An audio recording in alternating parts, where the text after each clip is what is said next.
Hey, everybody. Welcome to Cloudy County. We're together today. This is the first time we've done this in a while. I'm sitting over here on the side. I have a little workstation set up, and things are going to be a little weird today because I don't think we've ever done this before, have we? Not like this. Well, we've given presentations to you before, but we've never done it together in the same room, all through Joe's computer, but we're wearing I don't know. Yeah, if you're getting any feedback or any looping like that, just put something in the chat, let us know, but hopefully that doesn't happen. Yeah, hopefully the audio is clear. I can still mute myself and Joe can still mute himself, but hopefully it sounds okay. Yep, somebody called out the mics. We're using Rode Wireless Go 2. So two mics all piped through one receiver. So that's pretty neat. Yeah, and this is the first time I think Joe and I presented together in person for a long time. Yeah. Today was a good day. Today was the UF IFAS Extension Symposium, which is was it every 2 years? Every 2 years. Yeah. And so we gave a presentation shamelessly on PowerPoint live presentations. And since Cloudy County meeting was happening on the same day, we thought it made a lot of sense to also share that with this audience. So a lot of our Gators are not on the call today because they're actually in person at the Extension Symposium. And so they saw this presentation this morning. So what you're going to get today is going to be not a recycled presentation by any means, but still a tool that we are so freaking pumped to show to extension agents. It's going to be powerful, I think. The tool embodies a lot of the products that we look for to enable agents to work remotely, to work out in the field, to support a diverse audience. So I think that's why we're kind of excited to show this off. Yes, there are some really creative use cases for what we're going to show you in PowerPoint. The technology that we're going to talk about today is called a PowerPoint live presentation. Not creative naming and conflicting naming almost, because you're probably used to hearing about PowerPoint Live in Teams. They're two different products. And the way that Joe and I are going to position them against each other is we're going to say that PowerPoint Live in Teams, which is what we're going to do together with you in a few minutes, is for an online delivery, whereas PowerPoint Live presentations would be really powerful for an in-person delivery. So maybe confirm in the chat if we're even on the right track, but the vibe that we're getting is that people are, your camera is freaking out, Joe. The vibe that we're getting is that you're doing more in-person deliveries. What is it doing? Sorry, Joe's camera is distracting me. You're getting more in-person opportunity, I hope. Just if we're not right, let us know. But I imagine there's still a lot of online delivery happening because a lot of people realized and discovered you could reach a pretty massive audience with online. You could go beyond the boundaries of your county, county line, so to speak, even the country, boundary, which is pretty powerful. But we're seeing a lot more in-person opportunities, which is great. You're seeing people's faces again. And so this tool actually came out right before the pandemic, lockdown kind of situation started. And so it really got robbed of a wonderful opportunity. So they released this tool. It does this amazing trick, this amazing tech. And then we locked down, and this in-person targeted tool became irrelevant for about 3 or 4 years now, it feels like. So we're gonna cover it. We're gonna show you some of the things that it can do. I'm gonna walk over and get off of Joe's crazy camera and get to my laptop, and I will share a presentation here. Let's see.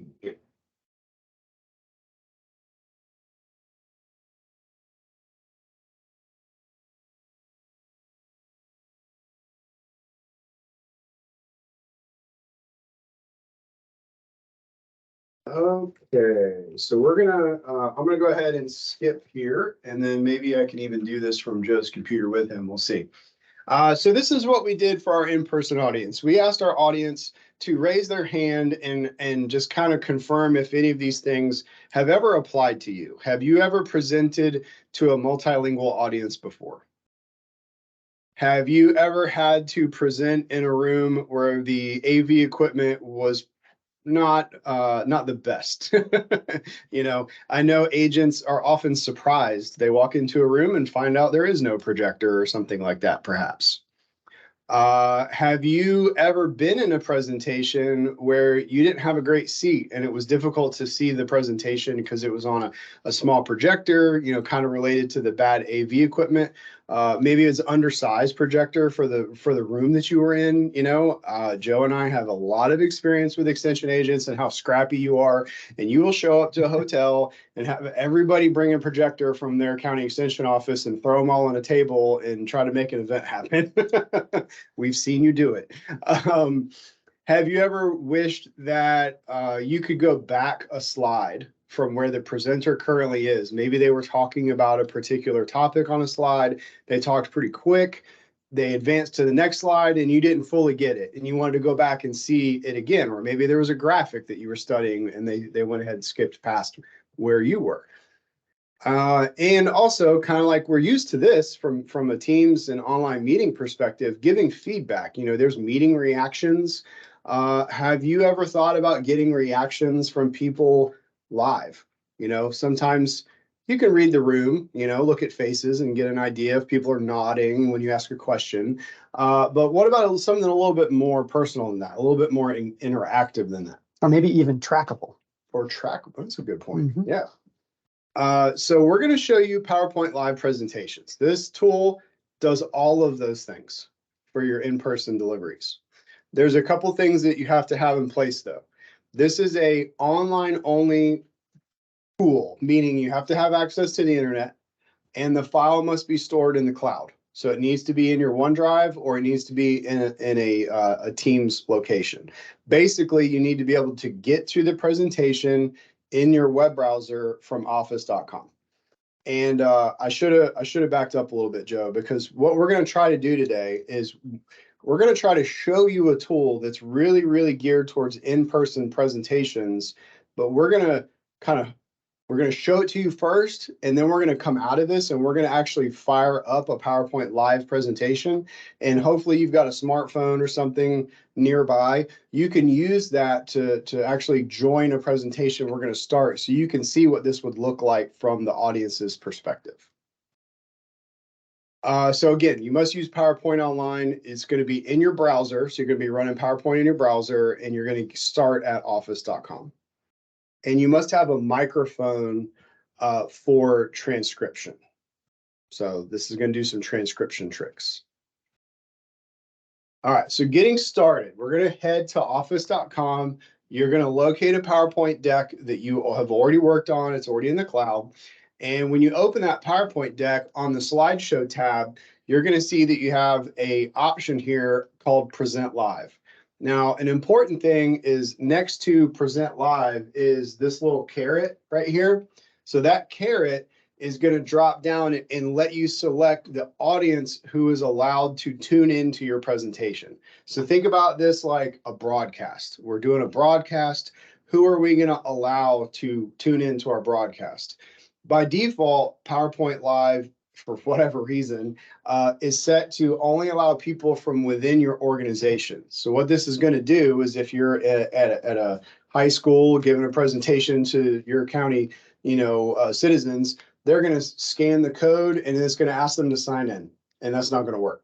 So you want to make sure that you go ahead and jump into this and drop down to where it says, I want to let anyone tune into my presentation. So this will bypass the login screen, and anybody who's physically in the room with you that can see the QR code that you're going to use will be able to scan it and jump into the meeting. And this is not a setting you can change on the fly if you forget to set it to anyone. You'd have to end your session, which we're going to show you, and restart it, and everybody'd have to rescan the code or type or to rescan the QR code or type in the URL to get back into a new present live session. Yeah, this is important for sure. To just out of the gate, getting started, make sure that you scope this correctly so that everybody in the room can join with you. Once you have your settings set the way that you want, you can either push present live from the button where you just were, or up at the top right corner of the screen when you're looking at your presentation, you'll have the little drop down next to where it says present. And present live will be one of the buttons that you can click, and this will start your live presentation.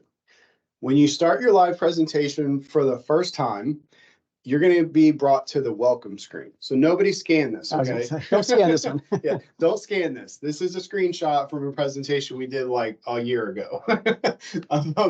But what it's going to do is it's going to generate a QR code. That QR code is going to point to that link that you see on the screen there. It's going to be random every time, but ppt.ms/ a couple of characters. That's where that QR code is going to go. And people in your audience will be able to take their phone out of their pocket and scan that QR code. Or if they're on a laptop, they can type in that link. And when they do that, you'll see that number up at the top right. Currently, it says 0 have joined. That number will start to increment as more people in the room start to join. Now, Joe, you did a thing this morning. You kind of got a rough estimate of how many people were in our presentation, like physically? Physically, we knew we had a sign-up sheet. We knew kind of how many to expect.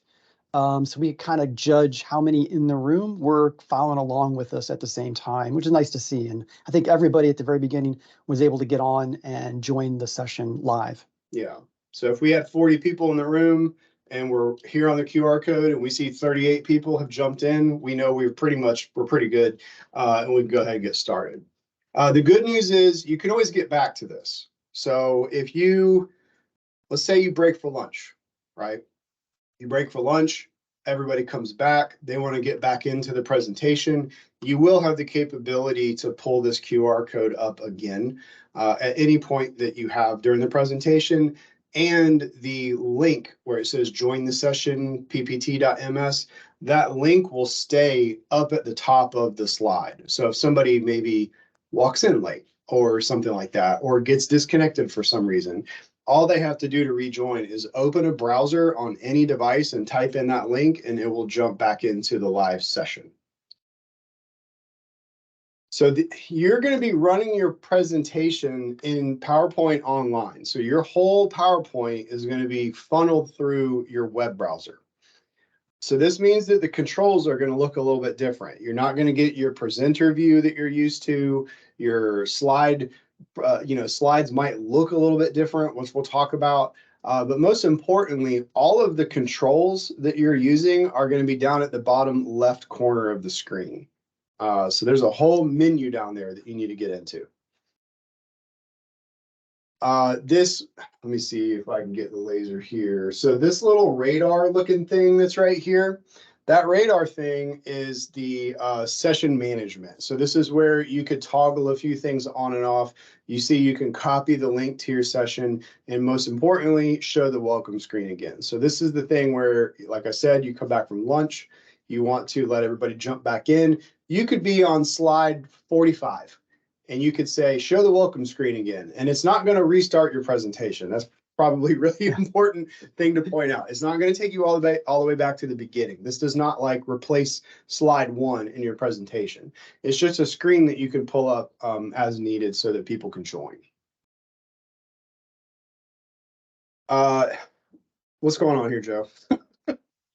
So sometimes when you're using in PowerPoint, maybe you've got a special font that your organization has licensed, and maybe that's part of a PowerPoint template. Sometimes those are not useful on in the web and don't work as well. So sometimes the spacing of your sentences, your paragraphs, that might move some graphics around. You want to test out this method of using PowerPoint online and go through your slide deck and see if any of that has any effect on your presentation, just to make sure you don't need to change some line breaks and some things like that. That's typically where we would see this kind of an issue.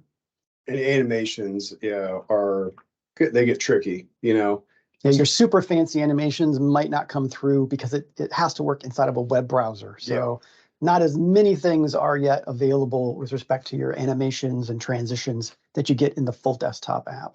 Yeah, yeah. So always test it. That's our pro tip here is always load your presentation in the browser first and run through it. Just click through all the slides to make sure it looks and feels correctly, because you don't want to get surprised halfway through your presentation because something animation didn't work or something didn't render correctly. So definitely keep this one in mind.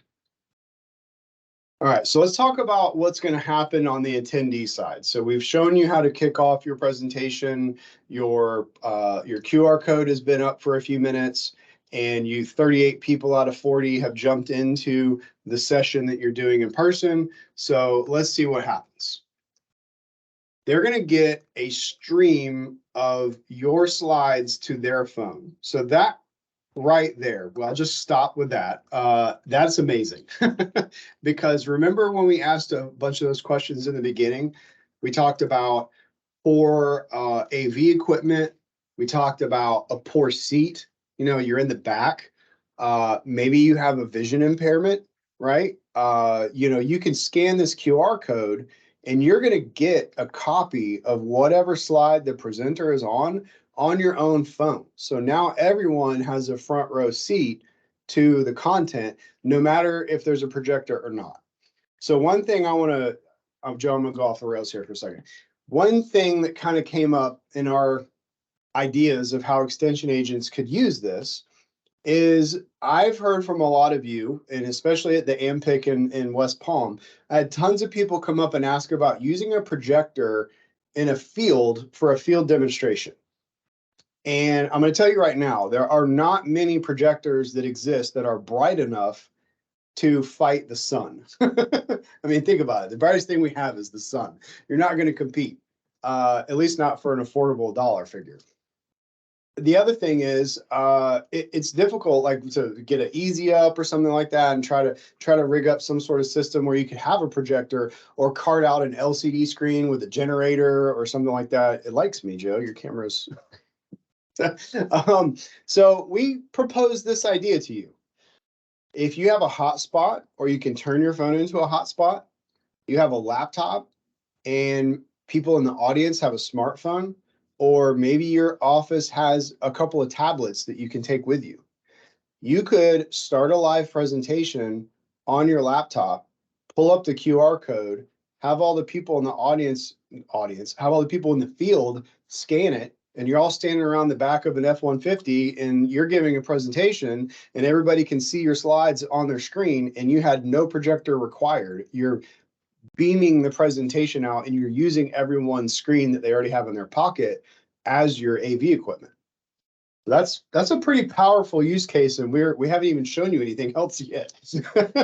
So I think that's pretty, I don't know. Let me know in the comments what you think, if that's feasible, or if you've ever done a field presentation where it was, a kind of a struggle, right? You didn't have equipment that you could take with you. Or something just unplanned, but opportunity-wise, an option to do too. Yeah. You have this right away in the palm of your hands. Yeah, and the same could be said where you show up like I know a lot of you present at like a local high school or something. You walk in and maybe the equipment in the room isn't working, it's non-functional or there is no equipment. You could still give a presentation and let everyone in the audience still consume it. You're just going to use their screens instead of a screen in the room. This is the next huge thing. So if you looked at the previous slide, so we're down, where my laser went. There's my laser. So if you look down here at the bottom right, that laser doesn't show up, does it, Joe? It did for a second. Oh, it did? Just, okay. Like a second screen, something going on. And yeah, Ronald, I am assuming that most people have a smartphone, which is why I was saying if you had maybe some tablets or something that you could tote along with you, that would make it so that, I can't see what that is. Smart. Is that a Nokia candy bar phone? Motorola StarTAC? What do you got there? Motorola G6. So Yes, in the field demonstration example, I could see an agent with some tablets. You could get some cheap tablets from all over the place. They don't have to be high octane iPads. And buddy up, right? If it's a 10-inch tablet, me and Joe could sit here right next to each other and watch it. Get a friend. You could make this happen. Like I said, I know extension agents are scrappy. You'll figure it out. But down at the bottom right, you'll see where it says English. So if I expand on that a little bit, you can take your voice that's coming in through your microphone on your presenting device, and it will create captions for everyone in the audience where they can transcribe your words into text. And they can turn that on. Now, by default, it will be in English, but it will live translate. So now, first question I asked you is if you've ever presented to a multilingual audience, you have a universal Star Trek close enough universal translator where everyone in the audience where English may not be their first language will be able to transcribe and translate your spoken word into text on their own device. And everyone in the audience can make their own choice. What are we talking about with languages here? I can't remember. It was a lot. Like 60? 80, yeah, 80 somewhere in there. So it's a bunch. It's a bunch. It because of that technology, it's even if you just think about this, even if you don't have a slide deck to present in this way, you could just have one slide up maybe and have people join, and they could use this to help translate into their language what you're speaking, without really needing the entire slide deck to go through. Maybe this is just a way to help translate what you're saying. Just that use is possible. Yeah, you could get creative with this for sure. Okay, so we're probably used to seeing this kind of stuff. Reactions are a possibility as well. So folks who are in the audience will be able to push the little emoji down next to the language option, and they can send a reaction and it will float up from the bottom of your screen, kind of like it does in Teams. So if you see the react button in Teams right now, people can react to the slide that I currently have on the screen. So you'll see there was a little applause that went up. You can do the same thing in a PowerPoint live presentation. Now this is cute and this is fun, but you could also use this to gauge the audience. So you could say, everybody give me a thumbs up if you're picking up what I'm putting down. And you look at your screen and you see a flood of thumbs ups, then you have a pretty good idea that everybody's on the right page and you can proceed. Notice the one that's last. That's one of my favorite ones. It's not an angry one. I wish there was an angry one, but it looks confused. It looks confused. It's perfect. It's perfect for feedback. Yeah, it's perfect for a live presentation. I'm not getting this. I'm confused. You would have that. And these are important for later. So you can educate your audience on how to use PowerPoint Live on their end, let them know the tools that they have at their disposal so they can give you the feedback that you need. And each of those emojis there, those reactions could be a specific answer to like a live poll. So maybe you've got a poll you want to do in this method, and each one of those could be a specific answer, and you could kind of watch those flow up on your screen to get a feeling for what the audience reacts and how they feel about your question. Yeah, not a super scientific or accurate poll, but you could definitely get the general vibe of what was going on. Yeah. Next up, the slide, similar to PowerPoint Live in Teams, PowerPoint Live presentation slides become kind of interactive. So you can zoom in right now on this presentation I'm doing in Teams, the little 3 dots at the bottom left corner of your screen. You can zoom in on my presentation. If the text wasn't large enough, you can change that. I don't have to zoom in on the presentation screen. You, as the consumer of the presentation, can zoom in. You can also go back. You can rewind a little bit. Notice in the graphic there, it says we're on slide 2 of 28. The back arrow is lit up, but the forward arrow is not.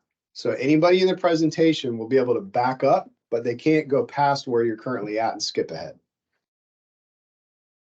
I think, yeah, so don't click that. I was transparent and honest. I said, we're reusing a presentation from this morning.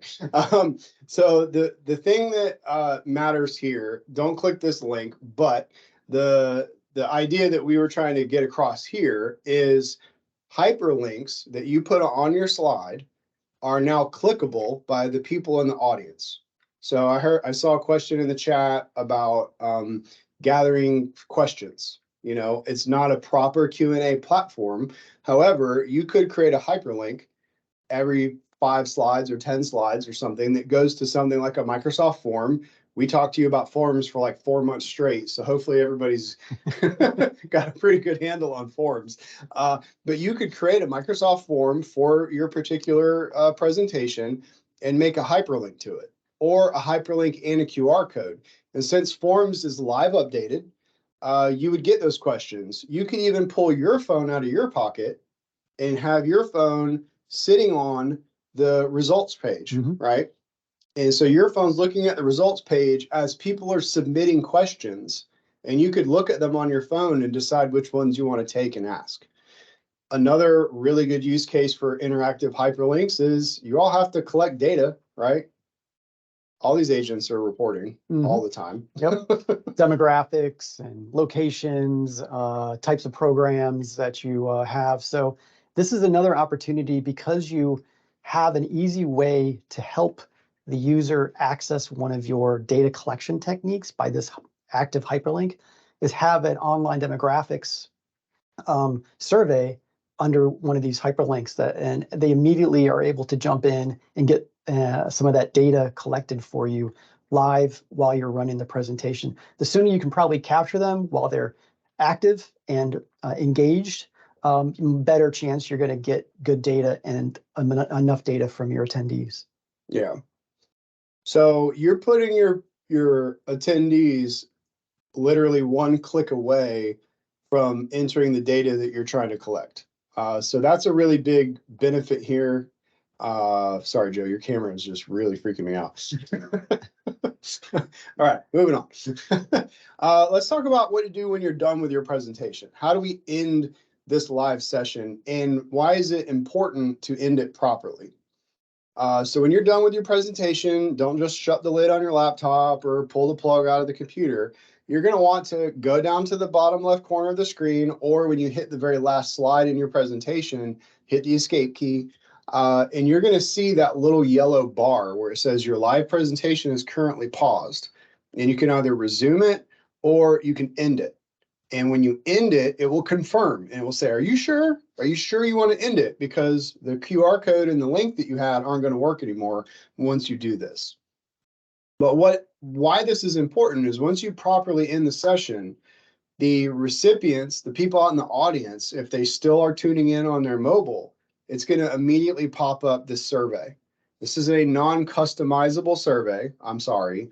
However, it's going to ask them, hey, how was this? And if they decide to give you a rating of any kind whatsoever, it's going to immediately try to get some more information out of them. Like, oh, you thought it was 5 stars? Tell us why.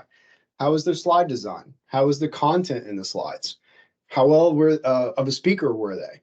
Did they interact with the audience very well? Do you have any custom feedback that you want to enter? And all this is automatic. You don't have to do anything to make this happen.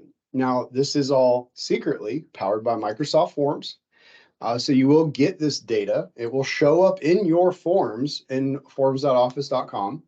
But later, you're going to get this. And there's some, I don't know. What do we got here, Joe? We got some count of all the reactions. What can we use that for? I think that would be just showing how engaged you had your audience during the session, and maybe you use those for some type of polling only. You know, maybe there's a way to do some of that. What's nice is actually getting some comments, and again, having this happen right away. It's not like a week later you send an email and say, "Hey, what did you think about this?" This is right away. You're capturing it right away. There's a better chance of getting that information from them, which really can help you make sure that you're delivering a good program. Yeah, this is not useful for your end of year reporting in the sense that I know what most agents are looking for for your end of year reporting, but there's got to be something you can do with it. You get some good comments in there, hopefully. Yeah. You can capture those. You can and pass capture those the up. impact Mhm. that you're having on your attendees who are present for your session. You're going to get feedback that's going to help you personally. If you need to have, maybe they couldn't see or they didn't understand something, they can leave you feedback in the comment section there. Are they all getting sound over their devices? That's a good question. No, they are not. So it is not going to amplify your sound. Personally, I think that could turn kind of weird. Our presentation this morning actually had an interesting, unanticipated consequence. We had a link in our session that pointed to a YouTube video of last month's Cloudy County. And a lot of people clicked it at the same time and it started to automatically play. And so we started hearing Cloudy County recording from multiple people in the audience all simultaneously, which I thought was pretty cool. At least we knew they were clicking the link. We knew they were paying attention. Yeah. So if the sound was coming out of everyone's device, it probably wouldn't be in sync. It would be pretty painful, I would imagine. But yes, it is the sound from your laptop microphone or your mobile device or whatever it is that you're using to present from. It's using that microphone to transcribe your voice. So it is important that, number one, you have a microphone, and number two, that you are in proximity to your device. Like you don't want to walk all the way across the stage or get some of these jobs. These things are pretty handy. What were these, like a couple $100? Couple $100 for the two of them, yeah. For the set? Yeah, so you could do a two-person presentation. We haven't had a good excuse to use these things for a while. Okay, this is really important. So I've shown you why it's cool, but I need to give you a gotcha. This is something that tripped us up. When you are using regular PowerPoint and you go into presentation mode in a regular desktop PowerPoint is smart enough and connected enough to your computer to say, hey, they're in the middle of a presentation. Don't let the computer go to sleep. Disable sleep mode entirely. Well, since you're presenting through a browser and the browser just goes into full screen, that's not enough for Windows to say, don't go to sleep. So you need to save yourself from that. And we learned this, I think, the hard way. Yeah. And go ahead and put your computer into high performance mode. You can just go to the start menu, type in power, type in performance. Any of those kinds of keywords should get you pretty close to what you're looking for. But that would allow you to prevent your computer from going to sleep, avoiding any kind of interruption. So, okay, where are we at here, Joe? Yep, so let's recap. This is our last slide, and then we're going to jump into a weird live demo. You can now use a tool that will let you present to a large audience that are speaking who knows how many different languages, right? You can overcome situations where you may not have the best AV equipment, or maybe you have no AV equipment if you kind of followed along with our field demonstration idea that we were kind of pitching there. Every single person in the audience is going to have a front row seat to your presentation because they're going to be able to watch it on their mobile screen. Or if you have a Motorola StarTAC, they can look at their neighbor's screen and see what their neighbor, buddy up with somebody and get a closer look. Again, thinking if you had some cheap tablets available to you, you could kind of pass them out for people who might need a screen. I think a few tablets. Let's think about that, Joe. Some cheap tablets is probably a lot cheaper than a projector and a screen. Yeah, because they need to run a decent version of Chrome or iOS. Probably the Android tablets are going to be the cheapest. Yeah. Probably get something for a couple $100 easily that would run this just fine. Yeah. Your audience will be able to review and engage and interact with your slides. So those hyperlinks, put those in your slides. If you have reference material, if you have extra material. So we did this today. We had Joe blew everybody's minds and talked about what we taught you last month, how to take forms data, pipe it into Microsoft lists using Power Automate, and then visualize it with Power BI. Well, we knew it took us an hour to tell you that last month, and we went really fast.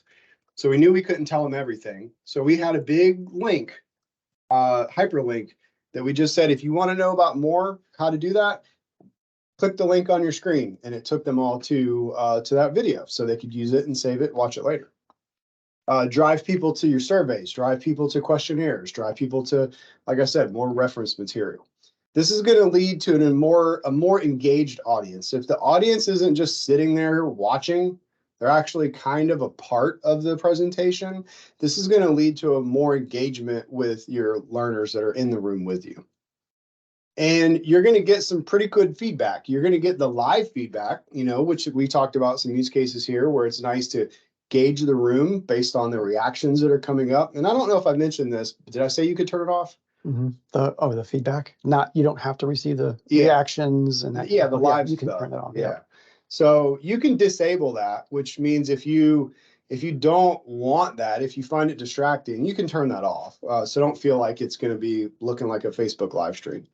And something to think about here again is we talked about it in the first bullet there is a multilingual audience, but just some inclusiveness there. You don't know who in your audience maybe has a hearing problem of some sort. This can help with that issue. So you never really know what might be going on with your audience, but this will help almost anyone, but certainly people with some extra needs. Maybe this is something that you consider using, almost all the time just to help with those kind of issues that you're really not sure about, but at least you're trying to be inclusive. Correct. Yeah. Yeah. This is when we talk about accessibility, inclusiveness, like this tool, I feel like is just a huge champion for those types of situations where you need, like, this is a good tool. We've used it many times for in-person presentations. We used it at the MPIC in West Palm. How many slides of that presentation? It was over 100. Yeah, it's like 150 slides. Yeah. We gave the entire presentation using just this tool. So we can vouch for the fact that this works. We've done it. All right, so we are not going to let you ask questions because you've been asking questions the entire time. I'm going to turn off my my share. I answer one of these real quick, Jennifer. Yeah, you can do this from a cell phone. You don't need it for a laptop. Something that's fairly recent with respect to the Android or the iOS or the iPad should be working just fine. You probably can find. This is using PowerPoint online, so I'm sure you can find some documentation around some minimal requirements around that. But again, it's browser driven. It shouldn't be too bad. Laura, you're saying you couldn't figure out how to turn off captions for those who could hear you. So that is, there is an option. I think you're going to get an ability to try this out soon, where you can slide the transcription kind of out of the way and just look at the slides. So I think we're going to have an opportunity to try that out here in just a second. We get this rolling. All right. So we are going to try to do something really weird. So let me explain what's going to happen here. We're going to attempt to, I'm going to share my screen. I'm going to share my browser window, and that is going to allow you to see me kick off a PowerPoint live presentation. And then if you have a mobile phone, or you can use your laptop that you're on with right now, you can actually join the live presentation. So we're going to try it. And I see we've got, can you hit the participants? How many people we got on here today? We're looking around in the 30-ish range. So let me go ahead and share. Whoops. Yeah, you should be able to do this in a browser, just on your desktop. You'll grab the little ppt.ms hyperlink.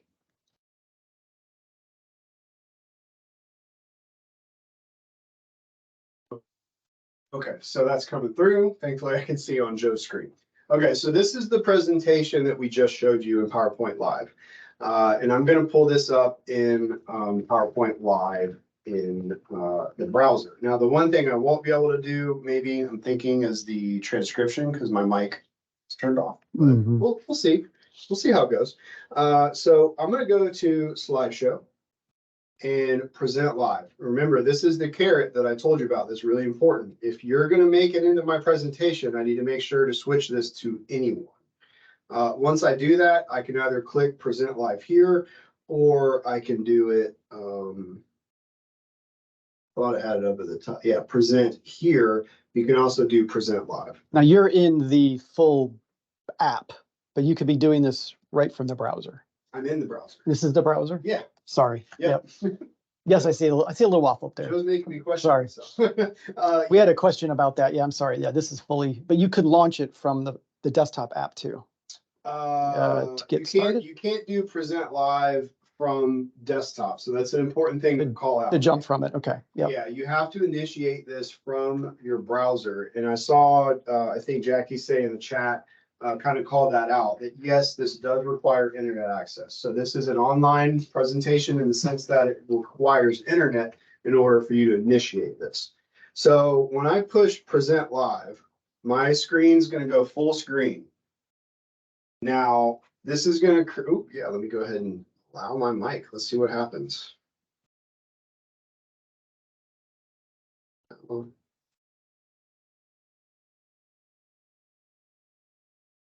There we go. Okay, so all of you, if you go, can you copy that? No, I can copy that. Nope, I can't copy that. Some of you can scan that QR code, others can type in that link. So you can see the counter is incrementing now. I know there's 27 people on the call. If I knew there were 27 people in the room, I could sit here and kind of wait and see how long it would take to try to get saturation, if you will, and get as many people engaged and pulled into the slideshow as I can. So I'm getting some thumbs ups already, which is pretty cool. People are figuring out how the interface is working.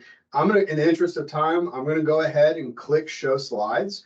But remember, the link will still be at the top of the presentation. So when I start my presentation, notice at the very top of the screen, it still says ppt.ms/ blah, blah, blah, blah. So someone could still walk in later and get access to that. Let me see if my captioning is working. So yeah, so I see I have captions that I can turn on from my bottom left menu here. Remember, all of your controls are at the bottom of the screen at the bottom left, and they'll disappear if you don't move your mouse for a second. But don't get lost and don't freak out when they're gone. You just wiggle your mouse, go down back to the bottom left, and this is where you're going to have your controls. PowerPoint, like slide clickers, still, what do we think, Joe? They kind of work? Kind of work. We can vouch for two brands, yeah, I guess, or two models, yeah. Right? What do we have? We've got little Microsoft Presenter Plus. And we've had good luck with a Logitech Spotlight. Spotlight. It's called, yeah. The Logitech Spotlight is and the Presenter Plus from Microsoft both work in our experience. I cannot see the chat in Teams right now because I'm full screen, but hopefully some of you might be able to try the translation. Yeah, we have that going on. Did somebody post a screenshot? Maybe that would be cool. Yes, we have. Oh, excellent. Awesome. So yeah, I wish I could. I'll pull that up. Thanks, Dominic. Yep. Yeah, that's pretty neat. So I know. Okay, is that Dominic? Yeah. All right.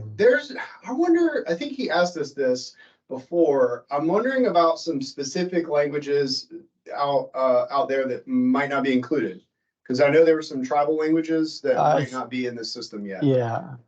So that was a good question I think we've had previously, and yeah, maybe we know somebody who could investigate that internally at Microsoft. That's the list. The accuracy has been pretty surprisingly good. There's some rules, and we get this question sometime about, is it fully ADA compliant? Is it going to meet that kind of capability? I don't know if I can answer that. Might need a lawyer for that, but it does a really good job, I would say, especially if you have nothing and where you're going, there's nothing, and this is your opportunity to use it. It does really well with punctuation, we've heard, compared to other products also, which is a plus. I want to point out something that was happening here. So Joe is across the room from my laptop, Not speaking at it, not not looking speaking at it. He was looking at his own computer. And it was still doing a pretty decent job of picking up Joe's voice, despite him not being right in front of it.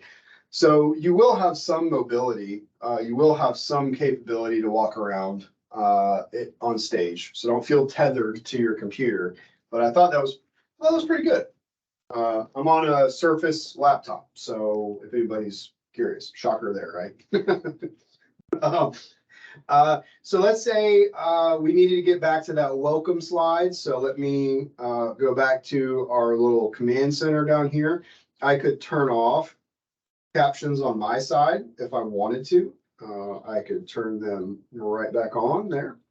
And I can click that little radar symbol and I can still see 17 people are in my session, but maybe we wanted to come back. Maybe I want to turn off reactions because y'all are distracting. But we come back from lunch and I can say show welcome screen again. And that will just pull up again, that welcome screen. Notice that you have the option here to copy the hyperlink. You could copy this hyperlink and drop it into a chat or send it out through a text or something like that. Some way that you could do that. Now, here's something that we've kind of been posed before that we realize is a shortfall. That QR code cannot be generated ahead of time. And I believe, Joe, correct me if I'm wrong, I want to say 24 hours is its life cycle. For one of these sessions completely, I think so. Yeah. Don't expect it to be there. Start this up and be able to get back into it if you shut down your laptop, move around, that kind of stuff. So yeah, that is one problem we were thinking about. How do I kind of pre-plan some of this? So there is, but not the QR code, but you could have we use an editable shortcut URL system, which means we can go generate a shortcut URL and edit where it goes to after it's been generated. There's some maybe capability around that. So maybe you have a service that does that you could have a shortcut URL for your program that just before, just after you start this up, you could go edit that shortcut URL and make that available. So in the middle of your session, if your session dies, something happens like that, all your users would continue to use that shortcut URL. You would just update it with the new session URL. That's about the best we can think about managing. For those of you who are on your mobiles or another computer at this point, tuning into my PowerPoint live presentation, I'm really sorry I can't give you a free remote, but if you click that link from your mobile phone, you will see the experience that someone would have trying to click a hyperlink that you've embedded in your presentation. So hopefully you'll be able to see that these are resources now that can be, like I said, I'm all about engagement, all about bringing the learner in, making it an immersive experience rather than just a one-way, let me talk at you for a long time, giving them some tools that they can use to engage with you and giving you some tools, most importantly, that you can use to collect the data that I know that you need. In this case, we were bribing people. Give us your name, and there's a chance you might win a remote. We raffled off 3 Presenter Plus remotes today at the Extension Symposium. But hopefully some of you have clicked that link. Let me walk over to Joe's computer and read the chat here, see how it's going. Okay. I think one thing to bring home again is if you are using this and you as a supplement to in-person event, to really think about this. Maybe this is up on your projector. This is up on a big screen. You've got this captioning going on. And also in the audience, you've given them the ability to see a transcript, and that transcript can be translated. It's really difficult, I think, to find something else that meets all these accessibility, inclusiveness capabilities in one product, in one session capable. I think that's something pretty important to kind of, again, to pay attention to. Yeah, and that's why I said, as far as like looking at this product from the perspective of accessibility and inclusiveness, it ticks off a lot of boxes. It really does. We had a good question here about, can I record this? How could I do with this and get a recording? So we've been talking about hybrid events. So this could be right now in a room where we're projecting this up on a screen and also are running it through Teams, sharing our screen into Teams. We're doing hybrid right now. We're doing hybrid right now. Yeah. You and I are watching it live here, and you're on digital. So this kind of a way to bring in some hybrid capabilities. And you could, of course, like we are right now, record this presentation. Yeah, that's a good call out. Yeah, we are kind of, I guess we accidentally did a hybrid event. Your camera's still freaking me out. I got to get out of here. So you need that thing needs to be guide rail.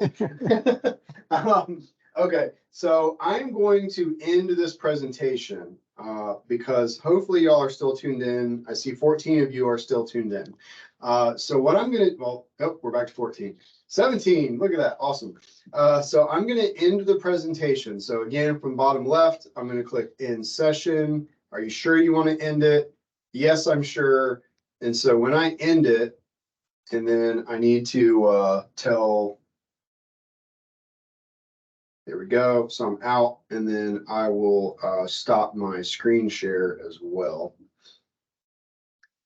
So hopefully we're back to normal. Yep, we're back to normal. So what should have happened on y'all side, again, please confirm for me in the chat, you should have received a little 5-star pop-up on your device. That is the end of presentation feedback survey. So if you answer those at all, go ahead and give me 1 star, 5 stars, whatever you feel like. It will start asking you for more information. So it's going to ask you, it's going to try to fish you for a little bit more, right? And say, you know what, I like the slides. However, I want to leave this custom comment about a particular point that I didn't understand. And you can do that. And then I don't know if I can guarantee I'll get an email.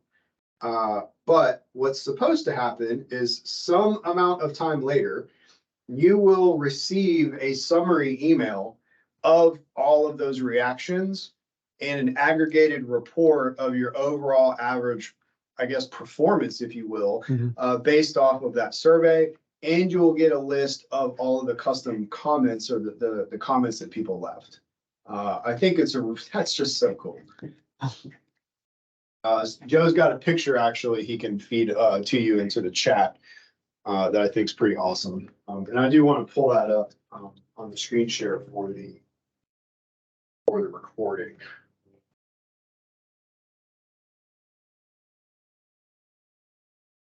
There we go. So let me share my screen again. Just because the folks who are coming in on the recording, I want them to be able to see this report. So this is the report that you would get. Joe did a great job here. So we had our presentation we did this morning. Look at that. We got 23 responses out of about 40 or 45 people who were in the room. It was a long presentation, so maybe some people clicked out early. I'll kind of give them a pass. We got some good marks on the 4 categories there. We had 106 total reactions. And we had some custom comments, they had some nice things to say about us, which is pretty cool. And somewhere in this report, it's not in this screenshot, but trust me, it's there. You'll get something like, which slide had the most reactions, so you'll have some concept or feedback around which slide had the most impact. That's an interesting. Or the confusion reaction. Which slide was the most confusing? That's pretty funny. Okay, I'll pull that screen share down.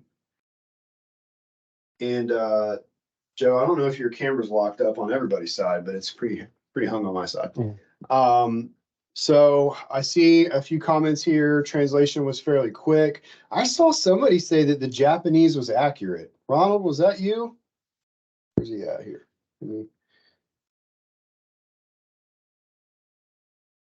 Klingon is conspicuously absent. Yes, I'm sorry.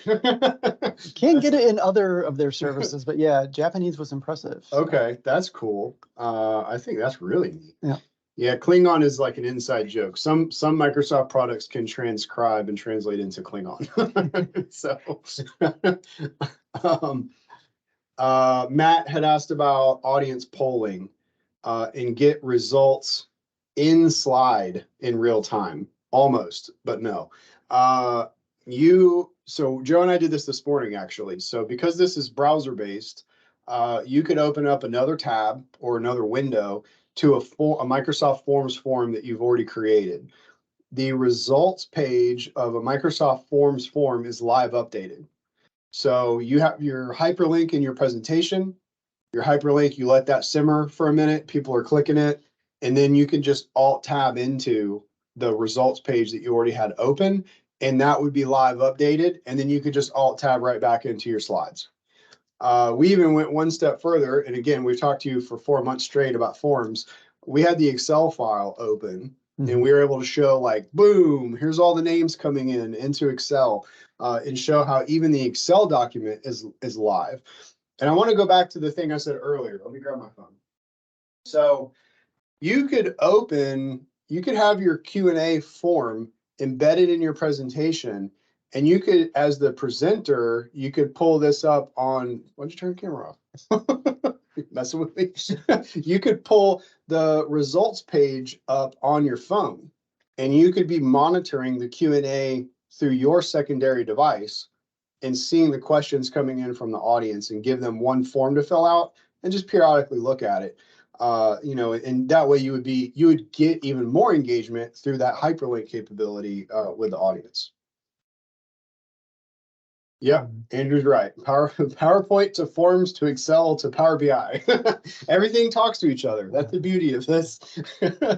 If you're sharing your entire computer screen too, in Windows, Mac will do this. You have a virtual desktop, virtual capability where you could have your presentation up running full screen on a desktop, and through a key combination, you can switch to another virtual desktop where you have another app running. This could be your browser open up in looking at the forms results. And you can switch back and forth between those without kind of fumbling between tabs in a browser and things like that. So that's something to investigate, virtual desktops. That would get you kind of a smooth professional feel to switching between apps during your presentation if you're sharing your full screen. Yeah, this is a trick, Joe. I'm going to share my screen again just because of the recording. I want people who are on the recording to kind of see what we're talking about. So let me do entire screen. Share this one more time. This is the feature that Joe's talking about. You can have multiple, let's say you're on a laptop with one screen.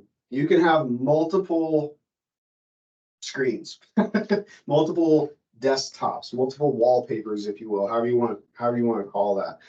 And you can cycle back and forth between them really quickly. Can you zoom up in that a bit? Yeah. Thanks.